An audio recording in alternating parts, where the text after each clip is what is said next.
બોલાયા કે જે ભાઈ આજથી 15 વર્ષ પહેલા 20 વર્ષ પહેલા મેં તને પડીકું બતાવ્યું કે હીરા છે, તાર તું મને કંઈ બોલ્યો નહોતો અને પાછું મૂકી દેવાની વાત કરી હતી ને અત્યારે મારો દીકરો કહે છે કે આ તો કાચના ટુકડા છે, તો એ વખતે કાચના ટુકડા જ હતા તો તે મને કીધું કેમ નહીં? હવે સાંભળજો બધા જ ભાઈઓ, બેન સાથેના સંબંધો સાચવવા હોય તો, પત્ની સાથેના સંબંધો સાચવવા હોય તો એ ભાઈ કે છે બેન 20 વર્ષ પહેલા પણ એ કાચના ટુકડા જ હતા, પણ હું જો એમ બોલ્યો હોત કે આ તો કાચ છે તો તને એમ થાત કે ભાઈની દાનત બગડી છે, હીરા છે પણ કાચ કઈ મારી પાસેથી પડાવી લેવા છે, પણ મેં તારા દીકરાને હીરા પારખું થવા દીધો અને બાર વાળા સલાહ આપે એના કરતા ઘર વાળા કાચના ટુકડા કે વધારે સારું છે.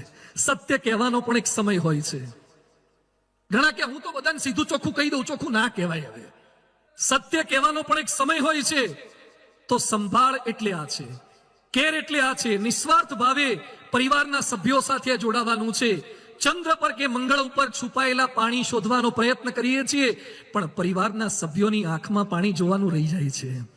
ચંદ્ર પરનું પાણી, મંગળ પરનું પાણી બહુ કામ નહીં લાગે. પતિ પત્નીની આંખમાં કે બા બાપુજીની આંખમાં ક્યાંક પાણી ડોકાય ને એ થોડુંક જોવાનો પ્રયત્ન કરજો. અને ચોથો મુદ્દો છે બેર ફોર ફેમિલી, પરિવાર માટે સહન કરો. બહુ સરસ વાત છે. પરિવાર માટે થોડુંક સહન કરતા શીખીએ. અમદાવાદમાં એક બાપે દીકરીને કિચન લેવાની ના પાડી તો ઘર છોડીને જતી રહી. રાજપીપળામાં માતાએ પુત્રને ટીવી જોવા માટેના, ફિલ્મ જોવાના પૈસા ના આપ્યા, માતાની હત્યા કરી દીધી. ઝારખંડમાં એક છોકરાએ જેગુઆર ગાડી લેવાની વિનંતી કરી બાપને કે મને જેગુઆર લઈ આપો. BMW તો હતી જ, તો કે મને BMW નથી ફાવતી, જેગુઆર જોઈએ છે. એના બાપા કે BMW નવી છે, આ વાપર, પછી જેગુઆર લાવશું. આ ગુસ્સામાં આવી ગયો અને મોટી એક કેનાલ પસાર થતી તેની બાજુમાં BMW લઈ ગયો અને ધક્કો મારીને અંદર નાખી દીધી. બોલો, પણ સેજ મારા બાપુજીએ મારું ગમતું ના કર્યું, સહન કરી શકતા નથી. એકવાર એક ઘરની અંદર પત્ની દાળ પીરસવા ગયા. પતિદેવો સાંભળજો ધ્યાનથી. પત્ની દાળ પીરસવા ગયા, એમાં રોટલી પર દાળનો છાંટો પડ્યો. અને અમુકને એવી ટેવ હોય છે, સેજ છે ને સેજ છાંટો ચલાવી ના લે. એમાં પતિ ગુસ્સે થઈ ગયા, કેટલા વખતથી પીરસે છે ને પીરસતા આવડતું નથી, રોટલી કૂણી કરી નાખી, ભીની કરી નાખી, હવે કડક નહીં રે, મજા નહીં આવે. અને પત્ની ઉપર ગુસ્સે થઈ ગયા, પત્નીને લાફો માર્યો. બહુ હિંમત વાળા હતા, લાફો માર્યો. એ જ વખતે એના હાળાનો પ્રવેશ થયો. કોણ જાણે ટાઈમે જ આયા ભૈરાજ. અને એના ભાઈએ જોયું કે મારી બેન ઉપર હાથ ઉપાડે છે, મારી ગેરહાજરીમાં ઉપાડે છે, તો રોજ તો કેવું મારતા હશે. એટલે બંને ત્યાં બથમ બથા આવી ગયા, મારામારી થઈ ગઈ, કેસ કરી દીધો. પેલા ભાઈને 7 મહિના જેલ થઈ પતિદેવને, અને 7 મહિના સુધી રોજ રોટલી દાળમાં પલાળીને ખાય છે. કારણ કે જેલની રોટલીઓ જોઈ છે, એને પલાળવી જ પડે, એમાં છાંટો દાળ ના ચાલે, આખી દાળ જોઈએ. તો થોડો છાંટો ચલાવી લીધો હોત તો, પણ આ ચલાવી ના શક્યા, સહન નથી કરી શકતા. એકવાર પતિ પત્ની વચ્ચે ઝઘડા બહુ થતા હતા, એટલે મનોચિકિત્સકે પત્નીને કીધું કે ભૂલ થાય, પતિને માફ કરવા, થોડું ઘણું સહન કરો.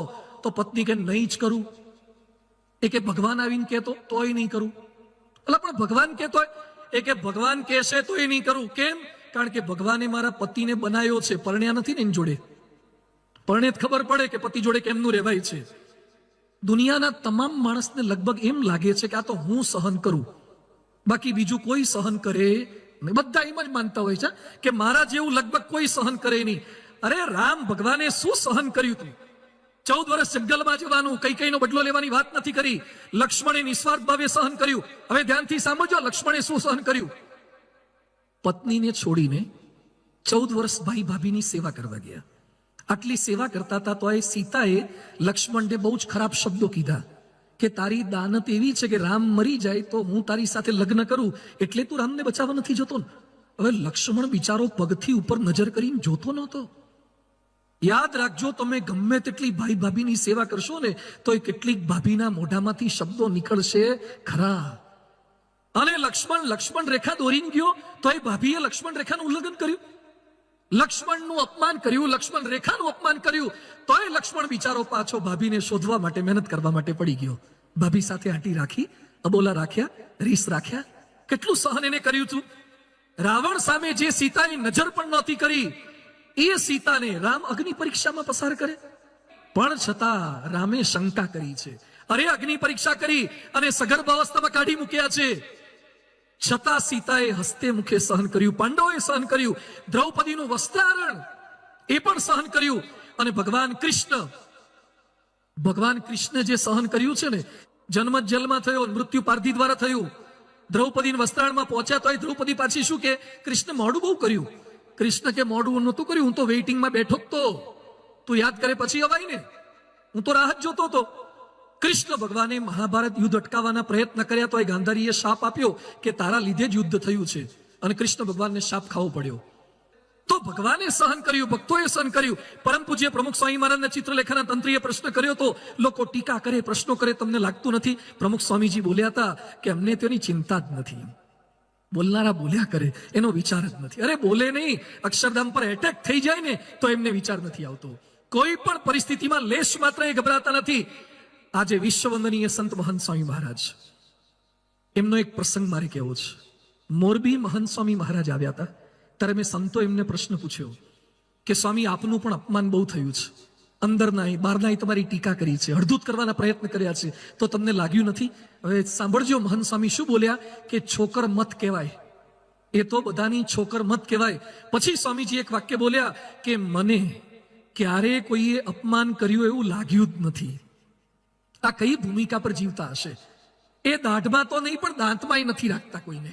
એમને તો દાઢમાં તો રાખતા જ નથી, કોઈને દાંતમાંય નથી રાખતા. લડાઈ અપને આપ સે હો તબ જીતના ચાહીએ. આ જોજો ધ્યાનથી, હિન્દી કોટેશન યાદ રાખજો ને બોલજો કાલે એકવાર. અત્યારે હું બોલાવું છું, બોલો. લડાઈ અપને આપ સે હો તબ જીतना चाहिए, लड़ाई जो अपनों से हो तब हारना चाहिए. સમજી ગયા? પોતાની જાત સાથે લડાઈ થાય તો જીતીને બતાવવાનું, એમાં હારી જઈએ છે. રાત્રે એલાર્મ મૂક્યું કોણે હોય? આપણે. અને હવારના પોરમાં સ્નૂઝ દબાઈને પાછું હુઈ કોણ જાય? આપણા એલાર્મને આપણે જ ખોટું પાડીએ છીએ. તો કેમ હારી ગયા પોતાની જાત સામે? જાત સામે હારી. ખાવા બેસતા પહેલા બધા શું કે હવે માપનું ખાવું છે, ભલે કોઈ આગ્રહ કરે ખાવું નથી, અને જમીન ઉભા થઈને પછી સારું વધારે ખવાઈ ગયું. મોટે ભાગે લગભગ બધા બક્કલ ઢીલા કરતા હોય. કેમ? તો કેમ હારી ગયા પોતાની જાત સામે? જીભ સામે હારી ગયા, આંખ સામે હારી ગયા, કાન સામે હારી ગયા. પોતાની જાત સામે હારી જાઓ છો. જાત સામે જીતો અને પોતાના પરિવારજનો સામે હારી જાઓ તો મિલે સુર મેરા તુમારા થશે. એની સામે હારી જવાનું છે. પોતાના જે કઈ સ્વજનો છે એની સામે હારી જવાનું, અને આપણને જ્યાં મળ્યા છે એની સામે હારવાનું. પ્રશ્નો તો થાય, વિઘ્નો તો આવે, કોઈ આપણું કહ્યું ન કરે, પણ છતાં આનંદથી રહેવાનું છે. અને કદાચ બધાને પહોંચી વળો એવી તમારી તાકાત હોય. ઉત્તરામચરિતમાં લખ્યું છે, સર્વેશામેવ પર્યાપ્તો રાક્ષસાનામ અહમ યુદ્ધિ કિંતુ રામસ્ય પ્રીત્યર્થમ વિસહિષ્યહમ ઈદૃશમ. હનુમાનજીને જ્યારે બાંધી દીધા ત્યારે હનુમાનજી કહે છે, આખી લંકાને હું એકલો પહોંચી વળું એમ છું, પણ છતાં હું લંકાના લોકોને મારીશ નહીં, કારણ કે રામ રાજી નહીં થાય. કેટલાક શું કે હું તો હમણાં મારા બાપને ચોપડાઈ દઉં, મારી બહુને કહી દઉં, મારા પતિને કહી દઉં. તમારામાં બધાને ચોપડાવવાની તાકાત હોય છતાં પણ ચૂપ રહેશો ને તો મિલે સુર મેરા તુમારા થશે. તમારી તાકાત હોય, શક્તિ હોય, બધું જ હોય. દુનિયામાં શક્તિશાળીનો વિજય નથી થયો, સહન શક્તિ વાળાનો વિજય થયો છે. સો બેર ફોર ફેમિલી આ કરવાનું છે. આપણે સ્વભાવ સહન કરવા પડે, અલગ અલગ પ્રકૃતિ સહન કરવી પડે. રસોઈ કરવા માટેની તપેલી કેવી હોય? ગેસ પર મૂકી હોય, પ્રાઇમસ પર મૂકી હોય તો તપેલી તો ગરમ જ હોય. એને હાથેથી પકડાય નહીં, સાણસીથી કે ગાભાથી પકડવાની. ઘણા કે તપેલી બહુ ગરમ છે, દાજી ગયા. ભાઈ તપેલી તો તપેલી જ હોય. ઉપર મૂકો ત્યારે સાણસીનો ઉપયોગ કરો. ઘરમાં રસોઈ કરવી હશે ને તો કેટલીક તપેલીઓ જોઈએ. એમ આપણે ધંધો ચલાવવો હોય ને ત્યારે કેટલીક તપેલીઓ જોઈએ. સમાજ ચલાવવા માટે કેટલીક તપેલીઓ જોઈએ. તપેલી પાસે કામ લેતા શીખી જાઓ. ઘરમાં કોઈક બોલકા હોય, શાંત હોય, કોઈક શંકાશીલ હોય, આળસુ હોય, ખાઉદા હોય, આગા પાછા હોય, પણ દરેકના સ્વભાવ હોય. એક ગામમાં લાઈટ ગઈ એટલે પતિ પત્ની બંને જણા અગાસી પર કંઈક મૂક્યું હશે, ત્યાં દરવાજે તાળું હતું. એટલે પત્ની કે અગાસીમાં મૂક્યું છે, પાછો વરસાદ શરૂ થયો છે તો પલળ છે એટલે આપણે લઈ આવીએ. એટલે તાળું મારેલું હતું, પાછું તાળું ઉપર મારી દીધું હતું ઉપરના અગાસીના દરવાજાને. એટલે પતિ પત્ની બંને ગયા. પત્નીએ હાથમાં, પતિએ હાથમાં બેટરી પકડી હતી. પત્ની કે હમણાં હું ખોલી નાખું. પતિ કે અંધારું છું, ભેગો આવું છું બત્તી લઈને. એટલે પતિએ હાથમાં બત્તી પકડી હતી અને પત્નીએ હાથમાં ચાવી લીધી અને ઉપર અગાસીના દરવાજાનું તાળું હતું ને ત્યાં ખોલવા ગયા. પતિએ જોયું કે તાળું જુદું છે ને ચાવી જુદી ભરાવે છે. પણ પતિને લગ્ન થઈ 15 વર્ષ થઈ ગયા એટલે અનુભવ હતો, એટલે કે આમાં બોલવામાં ડાપણ નથી. ભલે ને ભરાવતા, ભલે ને મથે થોડું, એટલે પેલા 2-3 વાર મથ્યા મચડ્યું કર્યું તો એ ખુલે જ નહીં હરખું. એટલે પત્ની કંટાળ્યા, એ કે તાળું એ ખુલતું નથી, આ ચોમાસામાં લાઈટ ગેરીમાં એટલો ગુસ્સો તાળા પર ઉતાર્યો. એટલે પતિએ એકદમ વિનયપૂર્વક પત્નીને કહેવાની હિંમત કરી કે જો તમારી પરમિશન હોય તો હું પ્રયત્ન કરું, હું તાળું ખોલવાનો પ્રયત્ન કરું. એટલે પત્ની પાછા છણકો કરીને શું કે અમારાથી ના ખોલ્યું, તમારાથી હું ખોલવાનું હતું, લો તારે, એમ કરીને ચાવીને જુડો હાથમાં નાખ્યો અને પત્નીએ બત્તી પકડી. પતિને ચાવી તો ખબર જ હતી, પેલા ખોટી ભરાવતા હતા. એટલે પતિએ જેવી ચાવી એકવાર આમ કરીને અને તરત હારું તાળું ખુલી ગયું. એટલે પતિએ પત્ની સામે જોયું કે વાહ, કોંગ્રેચ્યુલેશન્સ, વેલ ડન, અભિનંદન આપશે. ત્યાં પત્ની બત્તી પકડતા પકડતા શું બોલ્યા, બત્તી આમ પકડાય તો ખુલે ને, બત્તી ઝરખી ના પકડે પછી ક્યાંથી ખુલે? હવે આવા લોકોને બોલો કેમ ના પહોંચી વળવું? એટલે બત્તી પકડવા તાળા ખુલે, ચાવીઓ ખોટી ભરાવે છે ને પાછા. એટલે આ પરિવારની અંદર પ્રેમથી રહેવું હશે તો જાત જાતના અલગ અલગ સ્વભાવો બધાના આપણે સહન કરવા પડશે. પણ એ કરીએ છીએ પાછું માનવાનું નથી, હું જ સ્વભાવ સહન કરું છું એમ નહીં, કહેવાનું પણ નથી. એકવાર એક બેનના લગ્ન થયા. લગ્ન થયા પછી એમણે પતિ સાથે શરત એવી કરી કે હું મારા બાપુજીના ત્યાંથી એક સુટકેસ લઈ આવ્યું છું. પહેલા તો પેલી પેટી લાવતા હતા, લોઢાની પેટી લાવી છું, અને હું જ્યાં સુધી ન કહું ત્યાં સુધી તમારે આને અડવાનું નહીં. પતિ કે વાંધો નહીં, પિયરમાંથી લાવી છે તો આપણે હું માથાકૂટ કરવી. એટલે પેટી લાઈન મૂકી દીધી. 5 વર્ષ, 10 વર્ષ, 15 વર્ષ, 50 વર્ષ થઈ ગયા. પત્નીએ સામેથી બોલે નહીં, પતિ કે આપણે શું કરવા સામેથી કોકની દાઢીમાં હાથ નાખવાનું, શું કરવા હળી કરવી, નથી જોવી એની પેટી. પછી પત્નીનો અંતિમ સમય નજીક આવી ગયો, પત્ની બીમાર પડ્યા. એટલે પતિ બાજુમાં બેઠા હતા, અંતિમ સમય હતો. એટલે પત્નીએ કીધું પેલી પેટી ઉપર મૂકી છે, 50 વર્ષ થઈ ગયા, આજ સુધી તમે ખોલવાનું નથી કીધું, એ બદલ અભિનંદન, પણ આજે હું કહું છું લાવો પેટી હેઠે લાવો. એટલે પતિ હેઠી લાવ્યા, પેટી ખોલી તો પેટીમાં 2 ઊનની નાની ઢીંગલીઓ હતી, ઊનની બનાવેલી, બૈરાઓ બનાવે ને ઘરમાં એવી ઊનની નાની ઢીંગલીઓ, 10 લાખ રૂપિયા હતા. એટલે પતિ તો એકદમ ખુશ થઈ ગયા અને આશ્ચર્યચકિત થઈ ગયા. એટલે પછી એને કીધું 10 લાખ રૂપિયાની બચત તે મને કીધા વગર કરી દીધી, ખરેખરી તું તો સંયમી કહેવાય ને બચત કરનારી કહેવાય. એ કે 10 લાખ રૂપિયા તો તે બચત ના કર્યા હશે એ મને સમજાઈ ગયું, પણ આ ઊનની ઢીંગલીઓ 2 કરી છે મને સમજાયું નહીં, આ ઊનની ઢીંગલીઓ કેમ?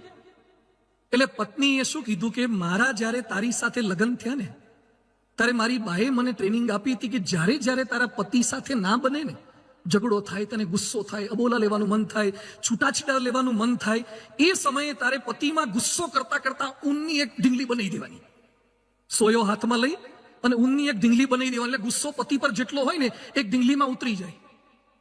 તો એની આ 2 ઢીંગલીઓ તને દેખાય છે, તારા પર મને ગુસ્સો આવ્યો, એની આ ઢીંગલીઓ બની. તો પતિ તો રાજી થઈ ગયો. એ કે 50 વર્ષની આપણી ગૃહસ્થ જીવનમાં 2 જ વાર તને મારા પર ગુસ્સો આવ્યો તો તમારું વર્તન કેટલું સારું કહેવાય. 2 જ વાર તને મારા પર ગુસ્સો આવ્યો. પત્ની કે આ જે 10 લાખ દેખાયા ને ઢીંગલીઓ વેચી એમાંથી આયા છે, આ છેલ્લી 2 તો વેચવાની રહી ગઈ છે. આ ઢીંગલીઓ વેચી એમાંથી કેટલું મેં સહન કર્યું છે. પણ યાદ રાખો, સહન કરો પણ કો નહીં. મિલે સુર મેરા તુમારા એટલે આ છે, પરિવાર સાથે સહન કરવાની ભાવના, જતું કરવાની ભાવના. પરમ પૂજ્ય પ્રમુખ સ્વામી મહારાજ હોય કે પરમ પૂજ્ય મહંત સ્વામી મહારાજ એ શીખવાડે છે. 23 ફેબ્રુઆરી 2019 ના રોજ મહંત સ્વામી મહારાજ પૂનામાં હતા અને રંગોળીમાં એક વાક્ય લખેલું હતું, સંપ રખને કે લીએ ઝુકના હોતા હૈ, સહના હોતા હૈ. દુનિયા આપણને શીખવાડે કે કભી ઝુકેગા નહીં. શું શીખવાડે? જો ઝુકેગા નહીં વો ટીકેગા નહીં. दुनिया सिखवाड़े छे झुकेगा नहीं. અને महंत स्वामी महाराज કહે છે संप रखने के लिए झुकना होता है, सहना होता है, दूसरों को जीताना होता है और स्वयं को हराना होता है. આ જોઈને महंत स्वामी महाराज राजी થઈ ગયા હતા. Make a relation which never ends. એવા રિલેશન બાંધો જે ક્યારે પૂર્ણ ન થાય.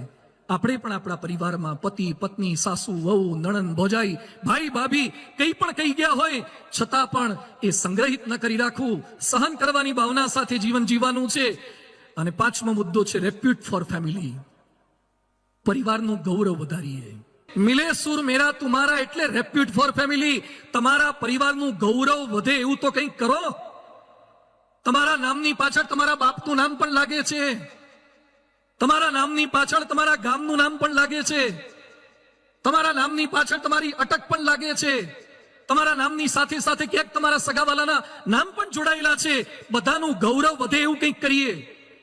એક ઉદ્યોગપતિ મને મળ્યા, મને કે સ્વામી મારો દીકરો ઘરની બહાર એના મિત્રો સાથે હુકો પીતા પકડાયો. 8મા ધોરણમાં ભણે છે અને હુકો પીતા પકડાયો. છોકરાને મેં બોલાયો, પકડ્યો બધાને.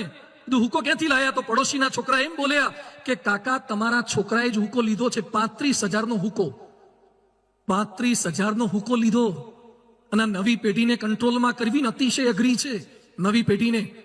હમણાં એક ભાઈ એના છોકરાને મારી પાસે આયા, મને કે સ્વામી મારો દીકરો કયું નથી કરતો. શું થયું છે?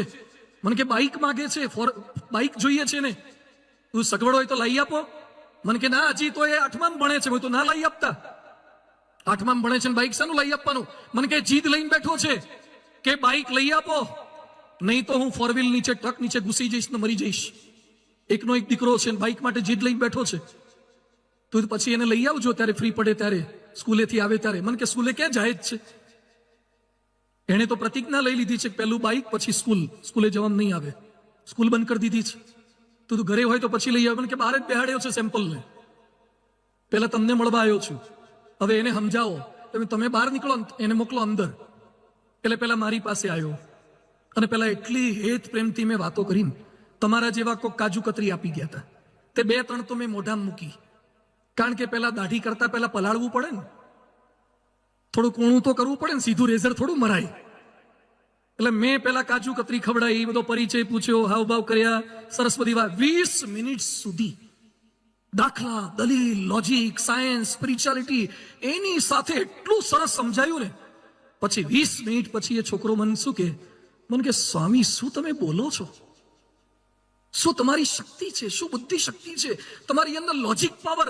અને અત્યાર સુધી હું જેટલા માણસને મળ્યો છું, તમારા જેવો કન્વિન્સિંગ પાવર મેં ક્યાંય જોયો નથી. તો મારી એક વિનંતી છે કે મારા પપ્પાને સમજાઈ દો ને, બાઇક લઈ આપે. ડોબા 20 મિનિટ આટલા માટે નહોતી કાઢી. આ નવી પેઢી આ છે, એને મારે તમારે બધાય કંટ્રોલમાં રાખવાના છે, એને બદલવાના છે, એને સુધારવાના છે. એટલે ખાલી વાર્તાઓથી ના ચાલે. અત્યારે તો આવતો થઈ ગયો છે ને, બાઇક ભૂલી ગયો છે ને, મંદિરે રેગ્યુલર કરી દીધો છે ને. દુનિયાના ગમે તેવા પ્રશ્નો હોય એના જવાબો સત્સંગમાં છે. તમારા પરિવારનું ગૌરવ વધારી શકે એવા દીકરા તૈયાર કરવા છે, એ સત્સંગમાંથી શીખવા મળશે. આ ભાઈ મને કહે છે મારો દીકરો 35,000નો હુકો લાવ્યો. ગુજરાતમાં જે ડ્રગ્સ વધ્યું છે ને, 30,000 કરોડનું ડ્રગ્સ પકડાયું છે. અમદાવાદની અંદર ડ્રગ્સ પીનારા, ડ્રગ્સ ખાનારા, ઇન્જેક્શન લેનારા અને ડ્રગ્સ લેનારા નહીં, ડ્રગ્સ વેચનારા વધી ગયા છે. અમદાવાદના પોલીસ કમિશનર બોલી ગયા કે કેટલાની સ્કૂલ બેગો અમે ચેક કરીએ, સ્કૂલ બેગે ડ્રગ વેચવાનો ધંધો શરૂ થઈ ગયો છે. જો ધ્યાન નહીં રાખીએ તો ગુજરાત અને ભારત કઈ દિશામાં આગળ પ્રગતિ નહીં, અધોગતિ કરવાનું છે. આજે ફ્રેન્ડશિપ અને લવશિપના કુંડાળે ચડી અને મા બાપની આબરૂ ઓછી કરનારા કેટલા દીકરા દીકરીઓ છે, ભાગીને લગ્ન કરનારા કેટલા છે. તમારી હાર જીત એ ખાલી તમારી હાર જીત નથી, તમારા બાપની ને તમારી માની પણ હાર જીત છે, તમારા સમાજની પણ હાર જીત છે. આપણે આપણા પરિવારની આબરૂ વધે એવું કંઈક કરવું છે. આપણા પરિવારને ક્રેડિટ અપાવીએ એવું કંઈક કરવું છે. રામાયણમાં ઉલ્લેખ આવે છે કે યુદ્ધ પૂરું થયા પછી રામ ભગવાનને લઈને હનુમાનજી પોતાના ઘરે ગયા અને એ સમયે રામને જોયા પછી અંજની માતા, અંજનીની આંખમાંથી આંસુ નીકળી ગયા અને અંજની બોલ્યા કે ધન્ય ધન્ય મારી કુખ, કે મેં કેવો દીકરો જણ્યો કે મારા ઘેર ભગવાનને લઈને આવ્યો. આને દીકરો કહેવાય. કેટલાને ઘેર પાનના ગલ્લાવાળા બિલ આપવા આવે, છોકરીનો બાપો આવે, તમારો દીકરો છેડતી કરતા પકડાય છે, સ્કૂલમાંથી સસ્પેન્ડ આવે, એટીકેટી આવે અને પેલા સીસીટીવી કેમેરા વાળા કોર્પોરેશન વાળા બિલ મોકલાવે, મેમો મોકલાવે ઘેર. આ એ દીકરા છે. દીકરા એટલે શું છે? પરિવારનું ગૌરવ વધારી શકે દીકરા છે. આજે પ્રમુખ સ્વામી મહારાજે પેઢી તૈયાર કરી છે. અમદાવાદમાં 14 વર્ષનો છોકરો યજ્ઞેશ એનું નામ, એનો જન્મદિવસ હતો. એના પિતાએ વુડલેન્ડના શૂઝ, સારા શૂઝ આવે છે, રીબોકના બધા શૂઝ આવે ને, વુડલેન્ડના શૂઝ, એટલે વુડલેન્ડના મોંઘા શૂઝની ગિફ્ટ આપી હતી. બેટા તારો 14મો જન્મદિવસ છે, તને વુડલેન્ડના શૂઝ મારે આપવા છે. સાંભળજો બધા દીકરાઓ. એ દીકરો એના બાપને કહે છે કે પિતાજી મને આપવું હોય તો વુડલેન્ડના શૂઝ નહીં, બીજી ગિફ્ટ જોઈએ છે. શું ગિફ્ટ જોઈએ છે? બોલ બેટા. એ કે જોઈએ છે મારે તમારી સિગારેટ જોઈએ છે, સિગારેટ મને આપી દો. મારા જન્મ દિવસે તમારી સિગારેટનો ત્યાગ કરો, એ ગિફ્ટ મારે જોઈએ જ. એ કે પણ બેટા હું આટલા વર્ષોથી પીવું છું, મારાથી નહીં રહેવાય. તો મારે વુડલેન્ડના શૂઝ નથી જોઈતા. મને મારા ગુરુ પ્રમુખ સ્વામીએ શીખવાડ્યું છે કે ચારિત્રવાન બનો ને ચારિત્રવાન સમાજ તૈયાર કરો. હું ગામ આખાને વ્યસન છોડાવવા માટે જઉં છું અને મારા બાપ વ્યસની હોય એ હું કઈ રીતે સહન કરી શકું? મારે ચાલવા માટેના સારા બૂટ નથી જોઈતા, પણ મારા બાપ સારા રસ્તે ચાલે ને એવી સુટેવ મારે આપવી છે. અને એ સમયના બાપ બોલ્યા કે બેટા આજે તું મારો ગુરુ થયો, તે મને જીવન જીવતા શીખવાડી દીધું. પરમ પૂજ્ય પ્રમુખ સ્વામી મહારાજે આ કર્યું છે. પરિવારનું ગૌરવ શિક્ષણથી વધાર્યું છે, સંસ્કારોથી વધાર્યું છે, સારા સ્વભાવથી વધાર્યું છે, સત્સંગની શોભાથી વધાર્યું છે. તો આપણે પણ થોડોક ફેરફાર આ કરવાનો છે, ગૌરવ વધે એવું કાર્ય કરીએ. અને છેલ્લી વાત છે આજની, રિફોર્મ ફોર ફેમિલી. પરિવાર માટે થોડોક સુધારો કરીએ. શેમાં સુધારો? ફર્નિચરમાં સુધારો કરો, રસોડામાં સુધારો કરો, થાળીમાં સુધારો કરો, 3 BHK 4 BHK ગાડીમાં સુધારો કરો. આ સુધારા નહીં, થોડોક આપણી જાતમાં સુધારો કરીએ. પણ બધાને એમ લાગે છે કે મારામાં તો બધું પરફેક્ટ છે. એક ભાઈ ડોક્ટર પાસે ગયા, કાનના ડોક્ટર પાસે, અને કાનના ડોક્ટરને એમ કહે છે કે સાહેબ મારી ઘરવાળી બહેરી થઈ ગઈ લાગે છે, સાંભળતી નથી, ઓછું સાંભળે છે, બહુ બોલું તો એ જવાબ નથી આપતી, સાંભળતી નથી. તો કાનમાં મૂકવાનું મશીન આપો તો જેથી હરખું સાંભળે. તો ડોક્ટર કે પેશન્ટને જોયા વગર મશીન અમે ના આપી શકીએ, પેશન્ટને ચેક કરવા પડે, ડેફનેસના પણ પ્રકાર હોય છે, બહેરાશના પ્રકાર હોય છે, એ મુજબ મશીન અપાય. તો કે સાહેબ મશીન આપો ને, એ તો બહેરી માનતી જ નથી પોતાની જાતને, એટલે આવશે જ નહીં દવાખાને. તો ડોક્ટર કે એક કામ કરો, પેલા ઘરે જઈને તમે ટેસ્ટિંગ કરો, મને નક્કી કરીને આપો કે એને કેટલા ફૂટનું સંભળાતું નથી. તો કે સાહેબ મારે શું કરવાનું? એ કે 15 ફૂટ દૂર ઉભા રહીને પૂછજો કંઈક, પછી ન સંભળાય તો 10 ફૂટે જજો, ન સંભળાય તો 5 ફૂટે જજો, ન સંભળાય તો કાનમાં કહેજો, એટલે ખબર પડી જાય કે બહેરાશ કેટલી છે. પેલા ભાઈ કે સરસ, કે ઘરવાળી બહેરી છે ને આજે આપણે ટેસ્ટિંગ કરી દઈએ. એટલે ઘરે ગયા અને 15 ફૂટ દૂર ઉભા રહ્યા અને પછી બોલ્યા. પેલી બાઈ રસોડામાં હતી, એ કે શેનું શાક બનાવ્યું? તો એ કઈ સંભળાયું નહીં. એટલે 10 ફૂટે ગયા, કે તકલીફ તો છે જ. 10 ફૂટે જઈને કે શેનું શાક બનાવ્યું? તો એ કઈ સંભળાયું નહીં. 5 ફૂટે ગયા, શેનું શાક બનાવ્યું? તો એમ સંભળાયું નહીં. એ કે 5 ફૂટ તકલીફ તો પાકી તકલીફ છે, 5 ફૂટનું નથી સાંભળતી, આને તો મોટું મશીન મૂકવું પડશે. એટલે રસોડામાં એકદમ બૈરાની પાસે જઈને કાનમાં જઈને કે શેનું શાક કર્યું? ઘરવાળી કે 4 વાર બોલી કે રીંગણાનું કર્યું. 4 વાર બોલી રીંગણાનું કર્યું, હજી સંભળાતું નથી. તો બોલો મશીન કોને મૂકવાની જરૂર હતી? આ કથા સાંભળ્યા પછી ઘરવાળાના કાનમાં મશીન ન મૂકતા થોડાક તમારા કાનમાં મૂકજો. આપણામાં થોડાક સુધારા કરવાના. રિફોર્મ ફોર ફેમિલી, મારી જાતમાં સુધારો કરવાનો. ચાણક્ય માતાની સેવા કરવા માટે પોતાના દાંત તોડી નાખ્યા. ભીષ્મ પિતામહે પિતા શાંતનુને બીજા લગ્ન કરવાતા, એટલે ભીષ્મ પ્રતિજ્ઞા આજીવન બ્રહ્મચર્યની પ્રતિજ્ઞા લઈ લીધી. રિફોર્મ ફોર ફેમિલી, પોતાની જાતમાં ફેરફાર કરી દો. એક ચિંતકે સરસ લખ્યું છે, if everyone is happy with you then you have done lots of compromise in your life. જો બધા તમારાથી રાજી હોય ને તો સમજજો કે તમે દર વખતે જતું કર્યું જ છે. જે જતું કરે ને એ જીતી જાય, જતું કરે એ જીતી જાય. આ સત્સંગની સમજણ આપણને આપે છે. તો સુધારો થોડોક કરવાનો છે, સ્ટ્રોંગ ઓપિનિયન નહીં, થોડોક પોતામાં ફેરફાર. 2001માં જ્યારે ભૂકંપ થયો ભુજમાં, એ સમયે અમદાવાદમાં મણિનગર વિસ્તારમાં મંગલમ એપાર્ટમેન્ટમાં રહેતા એક અરુણભાઈ કરીને ભાઈ દબાઈ ગયા. ભૂકંપ થયો, આખું મકાન પડ્યું. એની પત્નીને દીકરો તો ક્યાંક વિખાઈ ગયા, પકડાયા જ નહીં, ખબર જ ના પડે. આ ભાઈ દટાયા, એની સામે સ્લેબ પડ્યો, એની દીકરી દટાઈ ગઈ, સ્લેબ નીચે દટાઈ ગઈ. આ ભાઈ હજુ તો ઉભા હતા ત્યાં બીજું ધાબુ પડ્યું, દિવાલ મોટી પડી, એ દટાઈ ગયા, મરી જાય એવી પરિસ્થિતિ હતી. ત્યાં પેલા જવાનો આર્મીના રેસ્ક્યુ ટીમ વાળા આવી ગયા, માંડ માંડ એને બહાર કાઢતા હતા, ધ્રુસકે ને ધ્રુસકે રડતા હતા. અરુણભાઈ એનું નામ, મણિનગર વિસ્તાર, મંગલમ એપાર્ટમેન્ટ. અને અરુણભાઈ રડતા રડતા શું બોલ્યા? મેં મારા કુટુંબને પૂરતો પ્રેમ આપ્યો નથી. રડતા રડતા નીચે દટાયેલા હતા.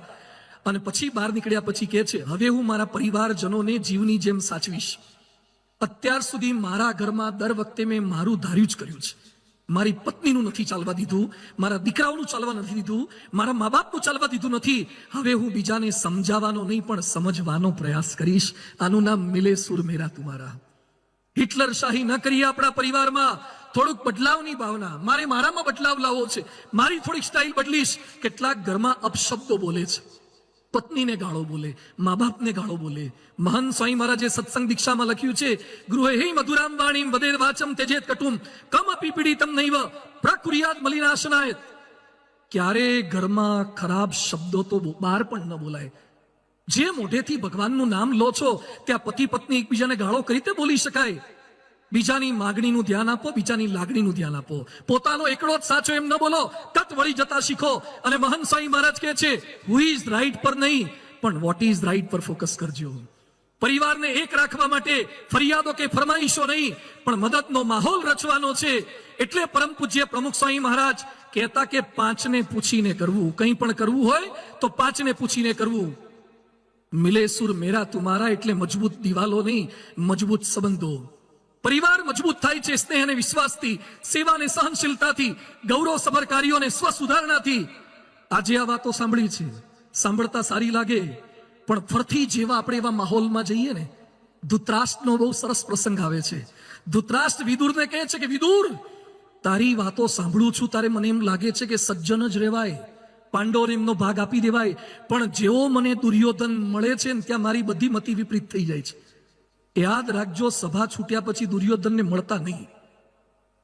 ક્યાંક ક્યાંક દુર્યોધનો તમારી રાહ જોઈને બેઠા હોય છે, જે આપણી મતિ ફેરવી નાખે છે. સતામેવ સંગો, જે સત્સંગી જીવનમાં લખ્યું છે, સતામેવ સદા સંગ કાર્યો નારાયણ આત્મનામ, કે સંતનો સમાગમ કરજો.